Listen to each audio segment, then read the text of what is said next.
Hey everyone, this is Tam. I just wanted to thank you for your patience with the recent delays in putting Snow Files out. As we said before, my family got COVID and we were very sick, but my son got the brunt of it. We both returned to work thinking that we had put it all behind us, but then he fell ill again, landed up in the hospital with some serious heart problems, which is really weird because he's only 26 years old. He's better and is being monitored, but COVID has really taken a toll on us, and we just wanted to thank you for your continued support in getting Jamie's story out there and listening to Jamie's story. I also wanted to thank Bruce and Leslie for all their support. And Leslie, thank you so much for sending the pulse oximeter.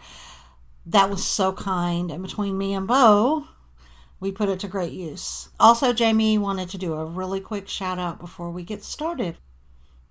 I want to give a quick shout out to Kathleen Buchanan for joining us in this fight and the struggle and becoming a patron partner.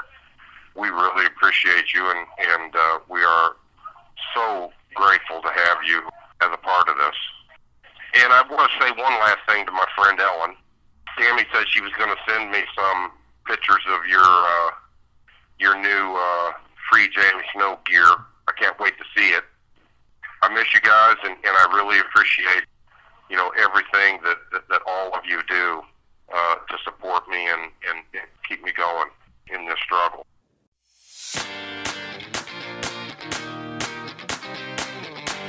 Injustice Anywhere presents Snow Files, the wrongful conviction of Jamie Snow and how they got away with it.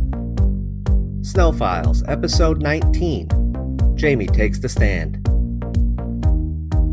The mission of the Snow Files podcast is to expose the misconduct of the state's attorney's office under Charles Renard. It is not our intention in any way to disparage the current state's attorney's office or the Bloomington Police Department. In this next segment, we will begin to dive into the questions and witnesses from Jamie's perspective.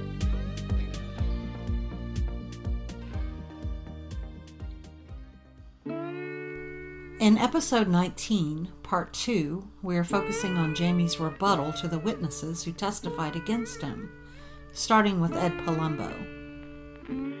Ed Palumbo testified that Jamie confessed to him when they were passing in cars, each traveling in the opposite direction, and briefly stopped at an intersection on Olive Street.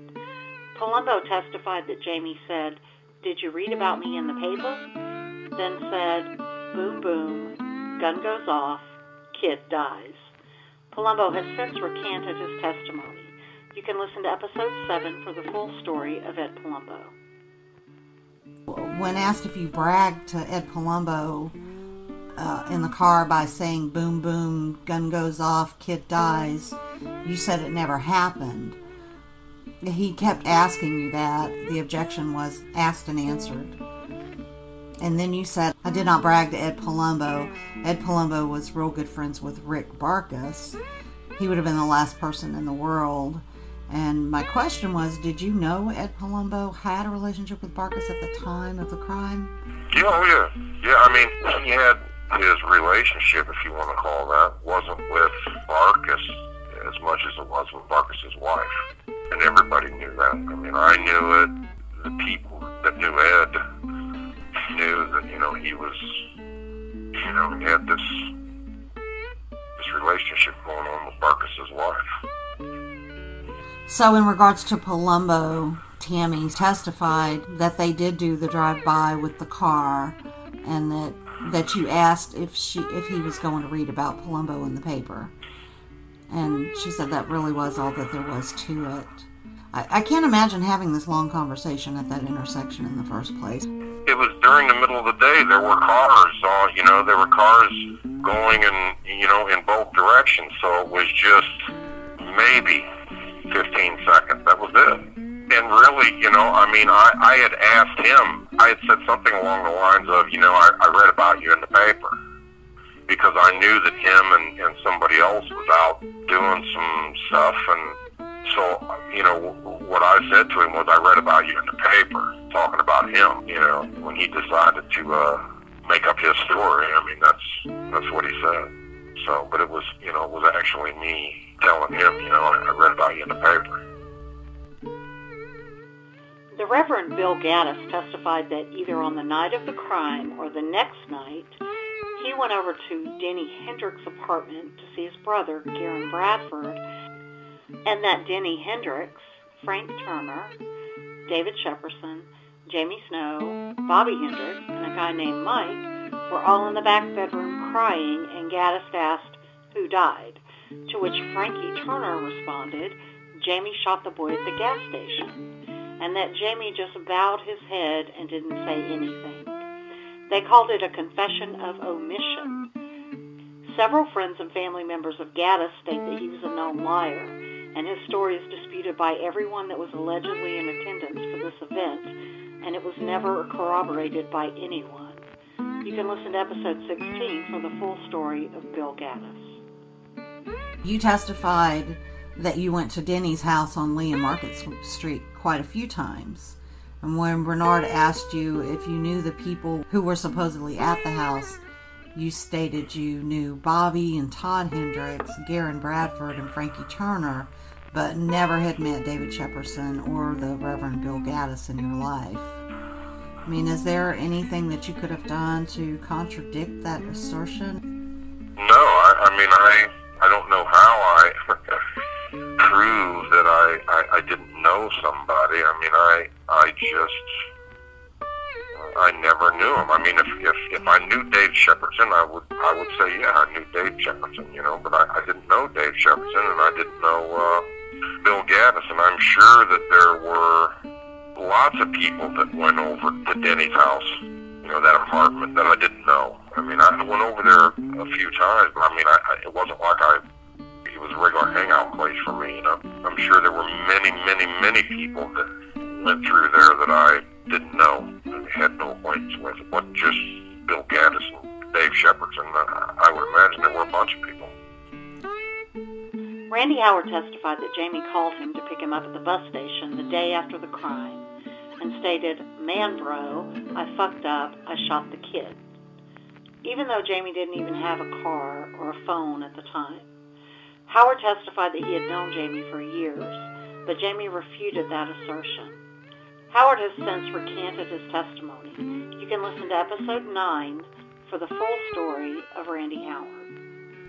So is there anything in particular you recall about the testimony regarding Randy Howard? It seems to be kind of the same scenario. No, the thing about Randy was the way they characterized him, like he grew up with me and he was my, my lifelong friend and all this stuff, that's not how it was. Randy was, he was a little kid back at the time that he lived in the same neighborhood that I did. He was a little kid, so we didn't hang out. They were trying to portray him like he was, this lifelong friend of mine, and I had tried to get Pat and Frank to dig up the evidence that showed that he lived with his grandma, I think. I don't think he lived with his mom. I think he lived with his grandma. She had gotten to the point where she was unable to take care of him. And DCFS came in and took him, and he left the neighborhood, and I didn't see Randy again for probably a dozen years. And I also knew prior to trial that he was saying that he had called me on the phone, and I had went and picked him up at the bus station, and all this stuff, and again, I had told Pat and Frank that, look, we didn't have a phone. He could have never have called me on the phone to come and pick him up at the bus station because we did not have a phone. So at the very beginning of the story that he was telling, had they have just done some minor investigative work, they could have started chipping away at the believability of his story in the first place, and that was one of the reasons, I had to testify, was that, they had botched it so bad that at that point was my word against Randy's, but had they have done their job, they would have been able to impeach Randy when they had him on the stand with the fact, how did you call him on the phone if he didn't, have a phone? And I'll say this now, and I'll probably say it a dozen more times, for every single one of these witnesses there was either other witnesses or other information and records that would have impeached their testimony. I mean, that's the problem with someone who's making up a story. You don't realize. I'm sure Randy was telling his story. I called him and he came and picked me up at the bus station. This story was coming in at 1999.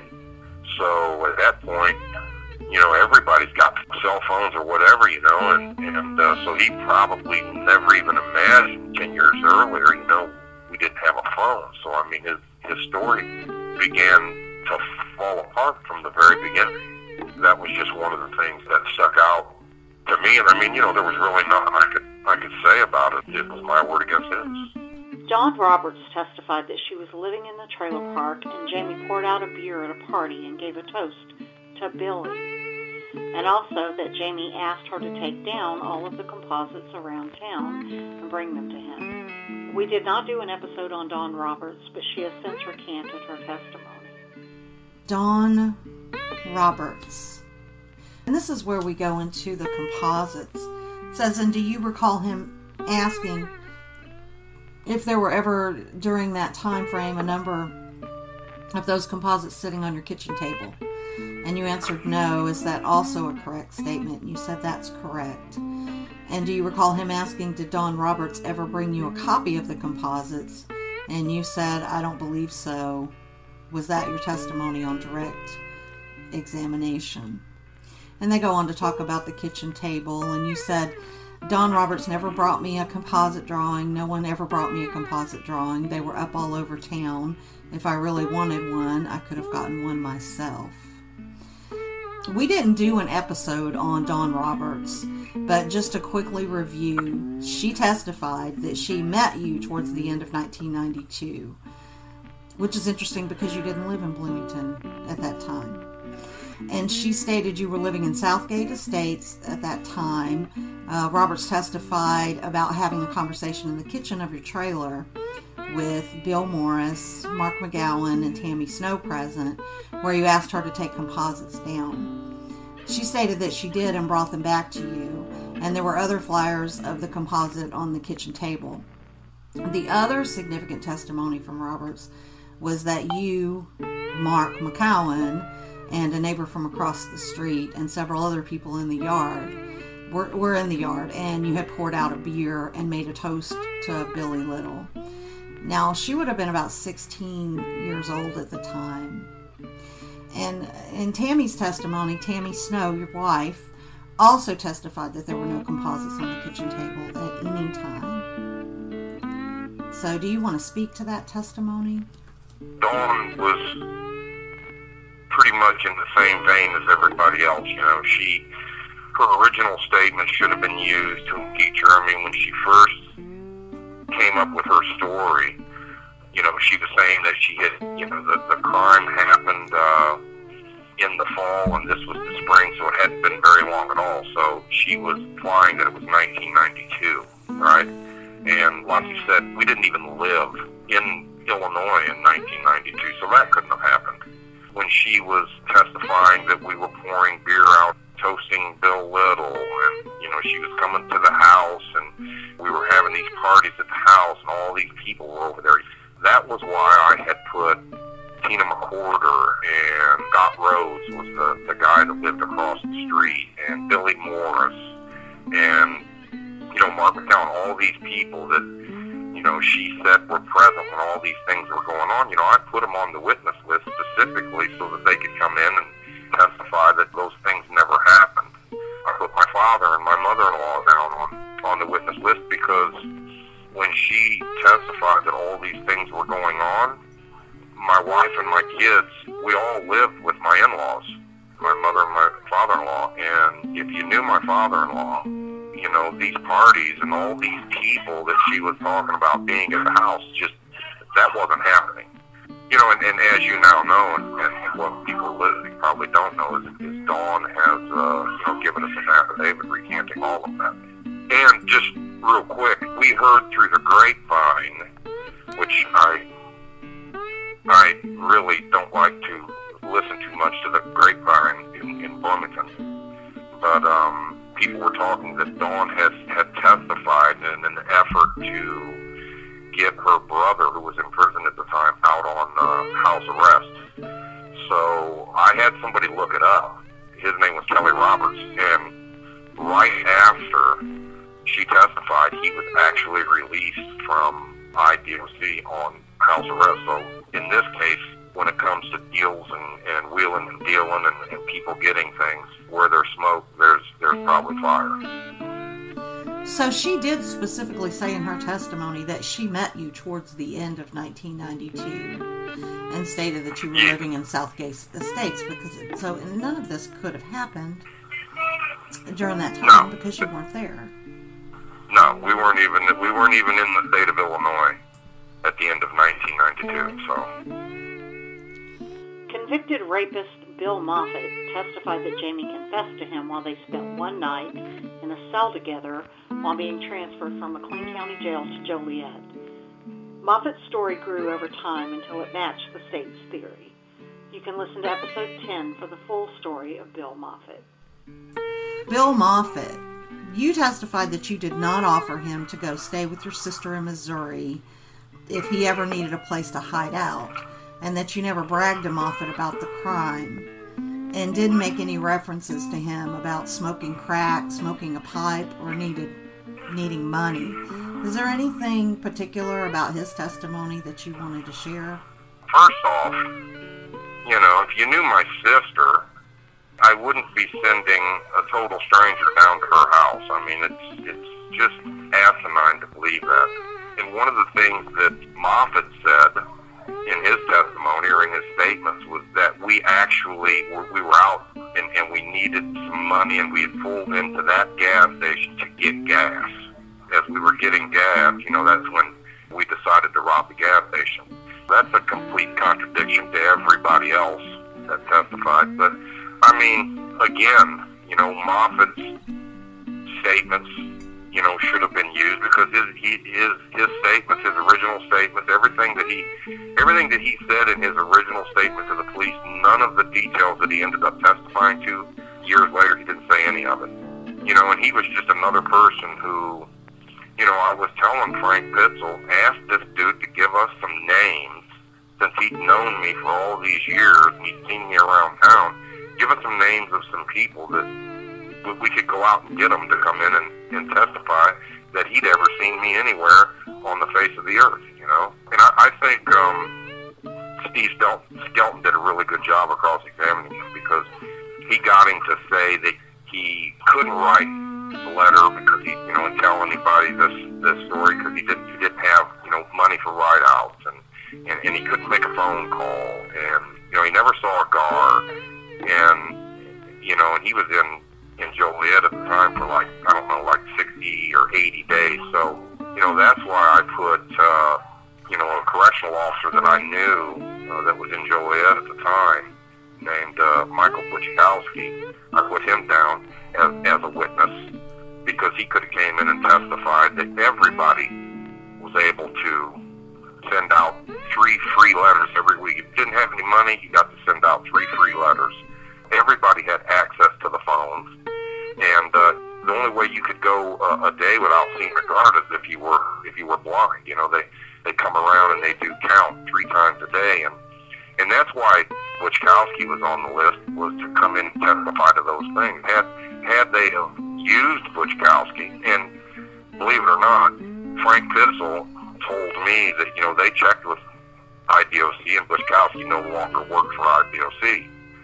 Fast forward, I'm convicted. I get here to Stateville.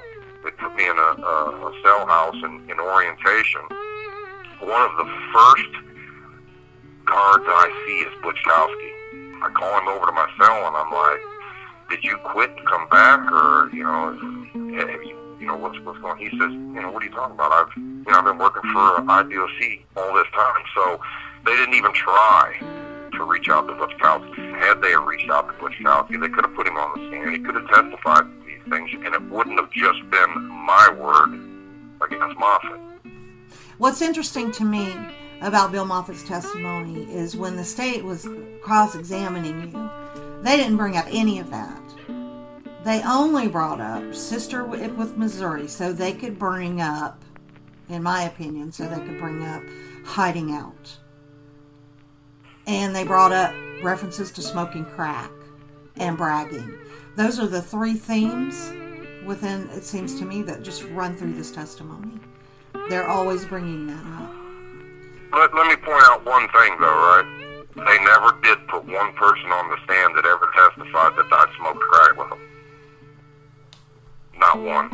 You know, they could get these people to testify to all this other stuff. You would think they would have been able to get one person to testify that, you know, I was this drug user, and they weren't able to do it because it was a lie. Ronnie Wright testified that Jamie confessed to him while Jamie was awaiting trial in county jail.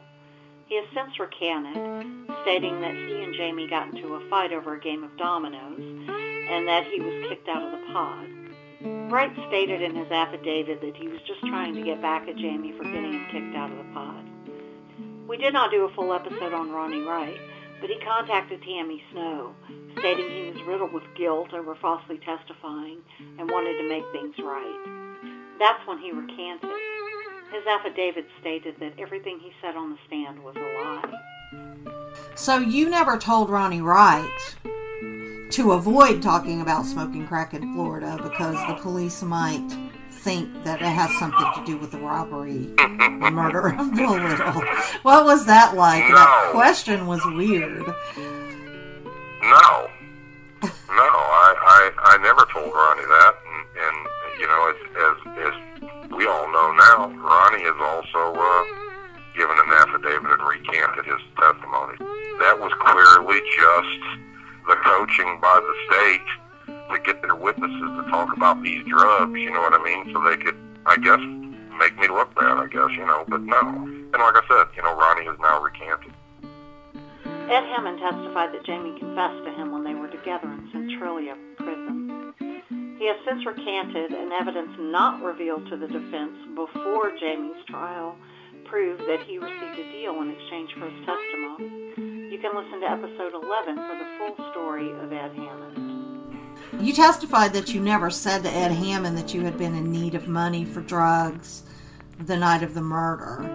In fact, you stated, "I deny that. That is a rumor that has been circulating around this town since the crime happened, and everybody has known that." They spent a lot of time questioning you about when you were on the road crew in Centralia as well. It's obvious that they were trying to create this window of time, much like they did with Tammy Snow from the grand jury. Well, I wasn't, you know, it's not like I was watching him every single second of the day, but no, he didn't go anywhere. I think that they were trying to create this window where you may have had access to Hammond. You stated you were at work, so you were unable to go to the morning and afternoon yards. And they went on to ask you if you worked 7 days a week and so on. Like, did you ever go to the yard? Was there any opportunity? And there was some interesting testimony here where they questioned you. Isn't it also true that the residents of the East House, even if they didn't live in one of the units that wasn't supposed to go to the South Yard, could have nonetheless gone to the South Yard? And you said, I really don't know. They had to get by a couple of guard towers and some buildings and maybe some fences. I would have to say it's unlikely. And they go into asking you if there were fence barriers. And you're like, I don't know. I didn't live in the East House. They're asking you questions that are kind of impossible for you to answer.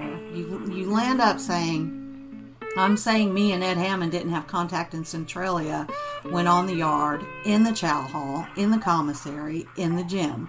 I was never aware that Ed Hammond was in Centralia until I read his statements in the discovery. Is there anything about that testimony that you... No, I think that's pretty spot on. I mean, I was on the road crew, so I went to work Monday through Friday, so I wasn't able to go to the yard, Monday through Fridays, either the morning or the afternoon. The weekend yards, yes, I could have went to the weekend yards, but this is one of the reasons that, I had told my attorneys prior to trial, we need to get the movement records. We could have tracked Hammond's movements and my movements. He was only in Centralia for 6 weeks. So we could have tracked his movements and my movements for that 6-week period, and it would have shown that, we were never together anywhere in the the Centralia Correctional Center. I never saw him, and now we know that Ed has given us an affidavit, and he's admitted, that everything that I was testifying to on the stand was true. And what's really disgusting about that is the state's attorney knew that she was hiding evidence about the deal that Hammond got to testify. So yeah, there's really nothing to add to it other than now we have an affidavit that absolutely corroborates what I was saying. Bruce Rowland testified that Jamie confessed to him when he was in prison when Jamie was on a court writ. They were in the same prison for less than 2 weeks. Rowland said that Jamie told him he was at a party at the Whitmers near the gas station, went to buy cigarettes, and decided he didn't want to pay for them. Rowland went on to testify that Jamie left the gas station, but went back later, shot the kid because he had a smart mouth, and took the money and cigarettes. We know now that Rowland was in serious trouble and was facing an extended sentence in prison for felony DUIs. Rowland was sentenced to less than 5 years for multiple felony DUI charges. You can listen to episode 12 for the full story of Bruce Rowland. So you were also adamant that you never spoke to Bruce Rowland. They kept trying to nail you down in the testimony that you were in segregation unit in reference to Rowland. You countered by saying you didn't know what the unit was called, but you did say you were free to roam the building you were in. Did you think that gave them an opening to say Rowland had access to you? I was always under the impression that you were locked in your cell and didn't have access. The cell block in Logan was an open cell block. You had a day room, you had an area where they had like a pool table and a ping pong table and some chairs. They had a TV, and then down this long hallway were the cells on both sides. We were locked in that cell block. So when I'm saying I have the ability to move around, I could move around within that cell block. I was there on a court writ. I wasn't in population with the population guys, which is what Bruce Rowland was. He was a population guy. We weren't with the population. We were separate from the population, so we didn't go to yard. We didn't go to the chow hall. We didn't leave that unit for anything other than maybe to go to the healthcare unit, but we were by ourselves and we were separated.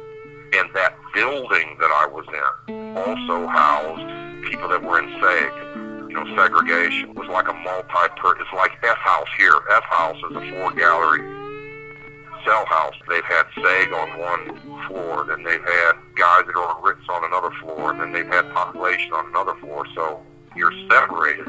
That's how it was. And I never saw Bruce. I never left the cell house. I was in that pod, in that cell block the whole time.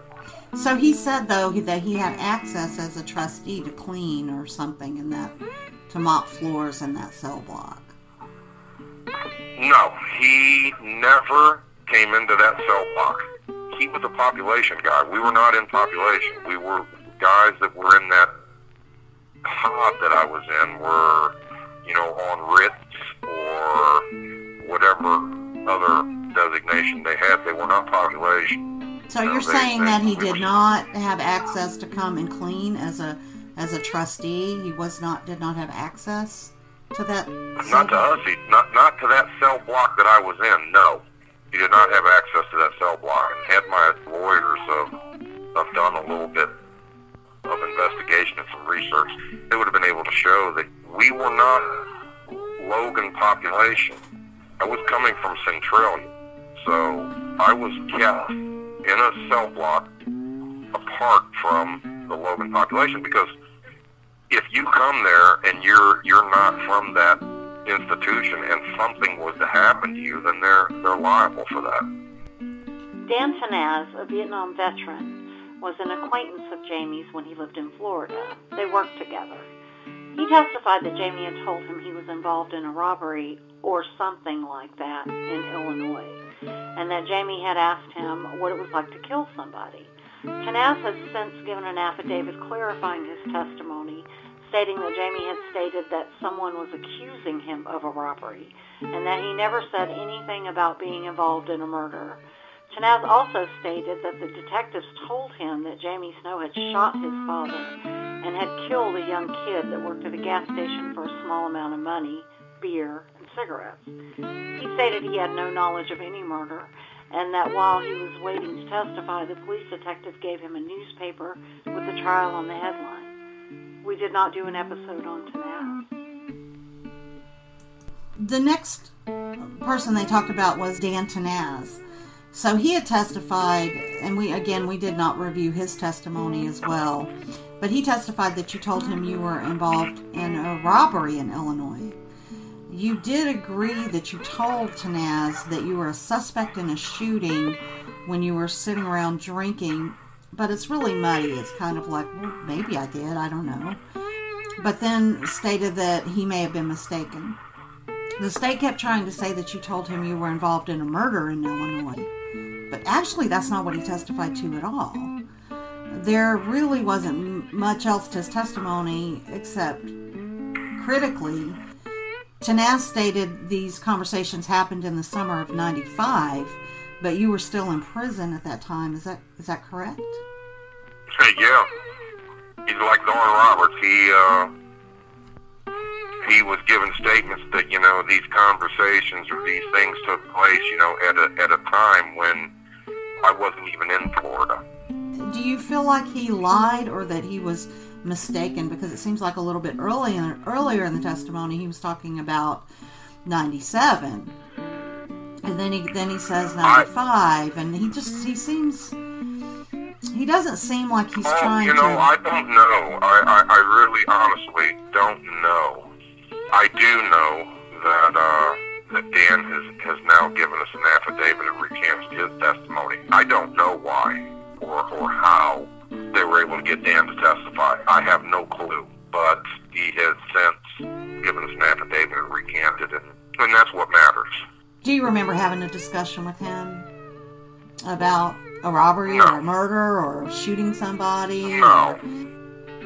What was interesting to me about his testimony is that he stated that you had asked him what was it like to kill somebody. And had you killed somebody, it seems like you would have known and not asked that question. True. That's a good point. I mean, did I ever tell Dan that, I was a suspect in a homicide case in Illinois? It's possible. I might have. I mean, I knew it. I knew that I was a suspect. I mean, they forced me to stand in a lineup, so I knew it. I never said I did it. I never said, hey, I committed this homicide. I never said that. So did we ever have that sort of a conversation? I don't remember that specifically, but is it possible? Sure, it's possible. But I'm glad you pointed that out. That's a great point. I mean, had I actually killed somebody before, I wouldn't have to ask Dan what it was like to kill somebody. So that's a great point. I'm glad you caught that. Jody Winkler testified that Jamie confessed to him at the beach when work was shut down due to rain. You can listen to episode 15 for the full story of Jody Winkler. Your testimony was that you never went to the beach with Jody Winkler and had a conversation with him about the Clark murder. And you said you felt sorry for him. What was behind that statement? Jody was a drug addict. He was a drug addict, and I was introduced to him by somebody else that said he needed a job. I had my own little tree service thing going on, and I needed help, and I started working Jody, and he was a good worker. I'd come out in the morning and he'd be there waiting on me, and it took me about a week before I realized, that this dude had a drug problem. I came out one morning and he wasn't there. He was there every morning for like a week, and he wasn't there. I'm like, damn, I'm going to have to go pick him up. And I went to take my garbage out, and I walked in the alley, and he was laying in the alley asleep, so I woke him up, and he came clean and told me what was going on. He was really, really bad into drugs, so I felt sorry for him. And I told him, I said, look, this is what I'm going to do for you, man. I said, I'm going to give you $20 a day, and I'm going to keep the rest of your pay. And I'm going to let you stay here. I'm going to feed you. I'm going to do all this, right? And then after 30 days, I'm going to give you all your money, and you're going to have to figure something out because I can't have that shit around me. I had my kids around, and I couldn't have it, and I felt sorry for him. And let me be very clear about something. I lived in Florida for quite a few years, and never did I say, hey, it's raining, let's go to the beach. Never happened. Kevin Shaw was a former cellmate of Jamie's who came to live with him in Florida after he was released from prison. He testified that Jamie confessed to him, but now we know he received a federal downward departure in exchange for testifying against Jamie. You can listen to episode 15 for the full story of Kevin Shaw. They seem to go in depth about investigator Casanoli's report about the interview with Kevin Shaw. And I know we're going back to this, but it wasn't focused on Shaw. It was focused on Trees Unlimited and your business relationship with Dave Coley. What was that about? Because they went on and on about your relationship, and did you own the place and did you not own the place, and something about a chipper, and it just seemed to kind of go off the rails. What do you know what they were getting at? I have no idea. I really don't. I never understood that myself.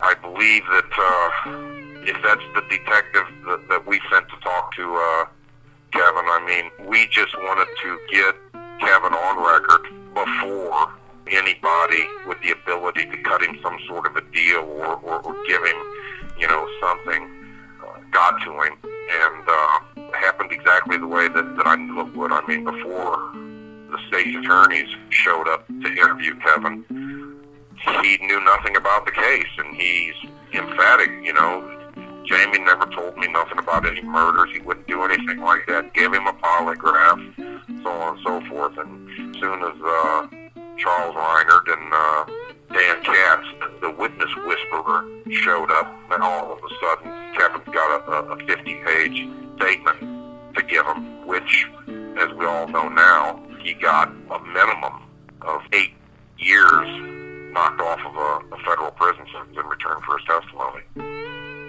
Mary Burns was a correctional officer from McLean County and testified that Jamie told her when he was in county jail awaiting trial that he and Susan had committed the crime.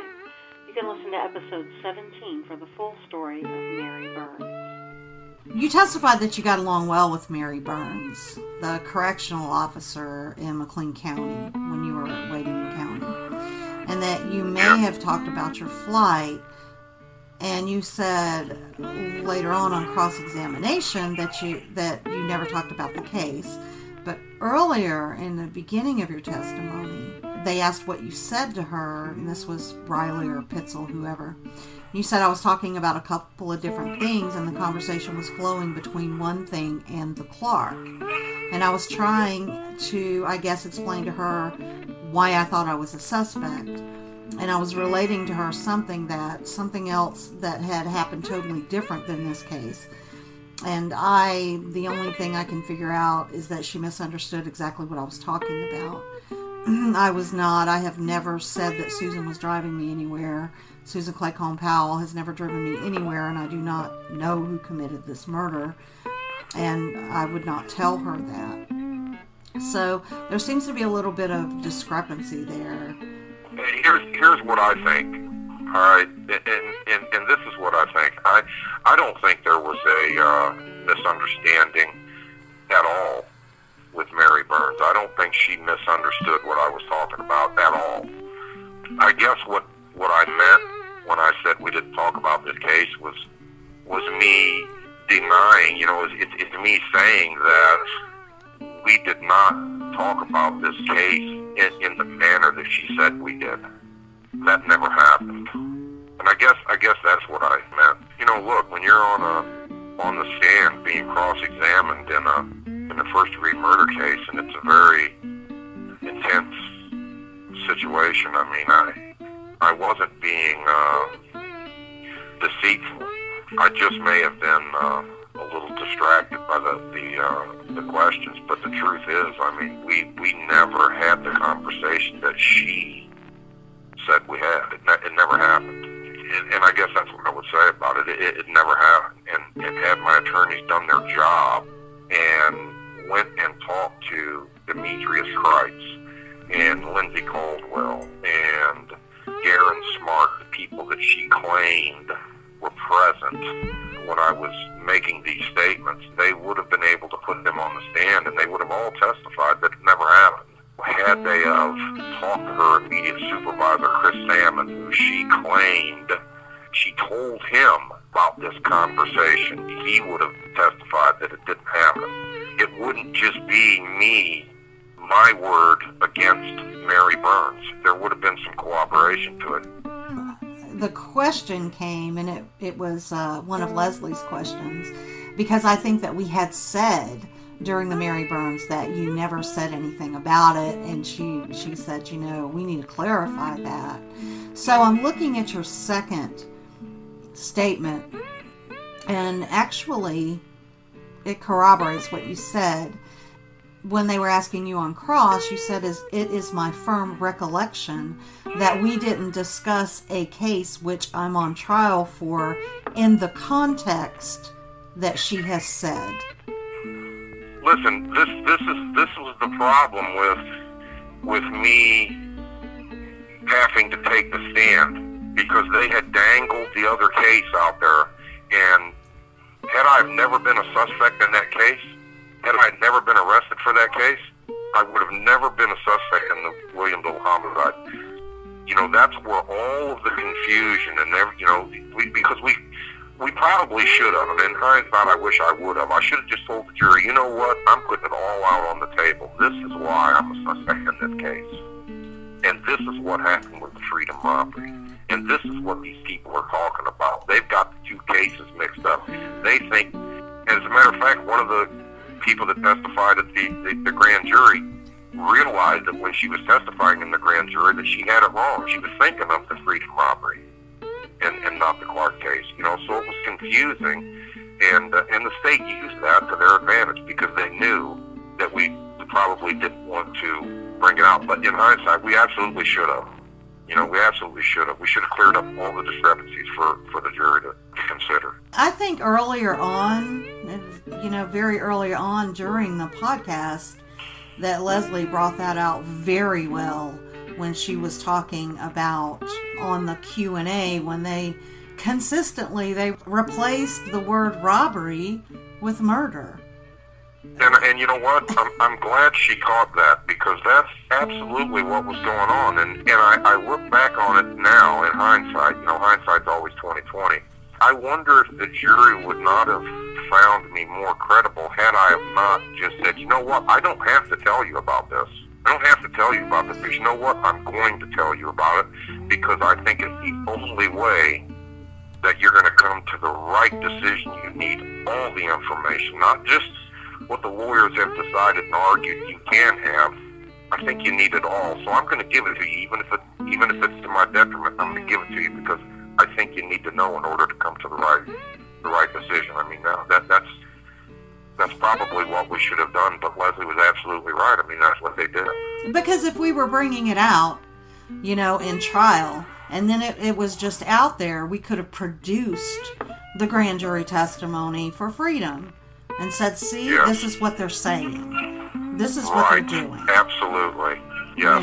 And it would have been very easy to produce documentation, to show that they were replacing what they said about Freedom with the Clark station. Absolutely. No doubt about it. You're 100% correct. Tim Powell testified that his sister Susan Powell, Jamie, and Tammy Snow stopped at Freedom gas station about 3 or 4 weeks before the Clark station crime, and that Jamie got out and bought some beer and said he was going to rob the place. He said that they rode around by the Whitmers and that Jamie got out and talked to Brian Whitmer. We did not do an episode on Tim Powell. The last question I wanted to ask you about is Tim Powell. That was your co-defendant's brother. Now, we didn't go over him either. Tim Powell testified that a few weeks prior to Easter 1991, that you, Tim, Susan, and Tammy were riding around and stopped at several gas stations. And Tim Powell made it out like you were casing them. He also stated that you stopped by Brian Whitmer's and spoke with Brian Whitmer. So both Tammy Snow and Susan Powell vehemently disputed this in their testimonies. What is your insight on Tim Powell? I don't know. You've just recently told me. I didn't even know this until just recently, like within the last month, that he had pending criminal charges. I did not know that. We did not know that at the time of trial. They did not turn that over. That's another one of the things that they hid from us, was the fact that Tim Powell had criminal charges pending. He said that we went to Brian Whitmer's house. That's why I put Brian Whitmer on the stand. And trust me and Brian Whitmer are not friends, and we've never been friends. And when I read that in his statement, I kind of laughed, because I'm like, that's just laughable. I mean, I would never go to Brian Whitmer's house. When Brian came in and he testified, no, never happened. So, I deny it ever happened, and Tammy denies it ever happened, and Susan denies it ever happened, and Brian Whitmer denies it ever happened. I don't know who else I can get to come in and testify that these things didn't happen. I'm going to assume that, and I don't have any evidence to back this up, but I'm going to assume that perhaps the witness whisperer went to Tim and was like, we don't want Susan, we want Snow.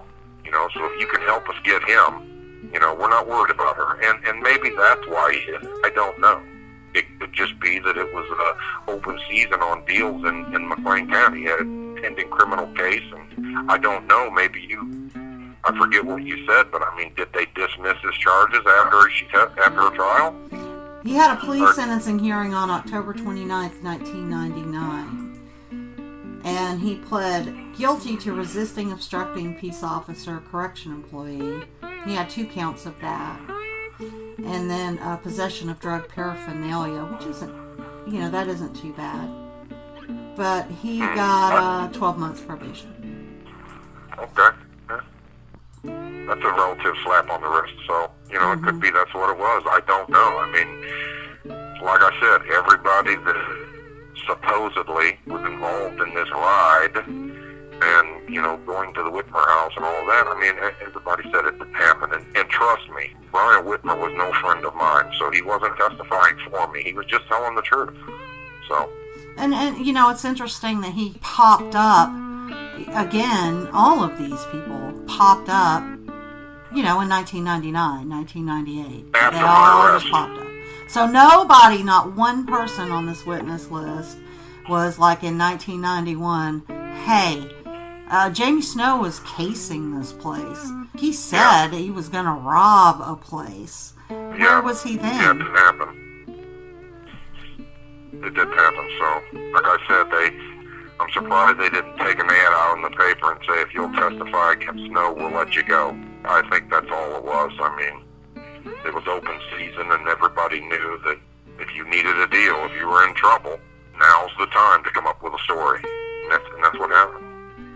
Had Frank and Pat have done their job and properly put forth a witness list and properly laid the foundation for these people, I may not have had to testify. We couldn't call Billy Hendricks, and we couldn't call Mark Foster, and we couldn't call Butchkowski and all the people that would have rebutted Dawn Roberts. And one of the things about Dan Tanaz was he named all these people who were supposedly there when we were having these conversations in Florida. All of those people have said it didn't happen the way that he said it happened. That's, I think, defense work 101. You interview these people, and if they deny that these things took place, then you call them and you put them on the stand. They didn't do that, and I had no choice but to get up on the stand. And like I said, by that point in time, it was my word against everybody, and that's a horrible, terrible strategy. In part 2 of episode 19, we heard Jamie reflect on just how the state got away with his wrongful conviction. Jamie tried to single-handedly combat the prosecution, but the defense's last-minute show of force was not enough for the jury, especially after the closing arguments that came next. If you have any information that may help Jamie, please call the tip line at 888-710-SNOW. There is a $10,000 reward for any information leading to a new trial or the exoneration of Jamie Snow. The tip line is free and confidential. Want to join the Jamie Snow support team? Become a patron for as little as $1 a month. Just go to snowfiles.net and click on Be My Patron on Podbean. All donors will have our undying appreciation and acknowledgement on the show. The highest tier donors will be invited to host a QA segment. Funds are used to cover our administrative costs and to keep Jamie in the media. After Jamie took the stand and the defense rested, the prosecution took one more stab at it with their closing arguments. Prosecutor Tina Griffin recounted witness testimony with her own words and implications, with her own twist, to build a web of lies. Her convoluted narrative was so weak that if one witness was pulled, they'd all crash like a house of cards. We're going to show you that domino effect. That's next time on Snow Files.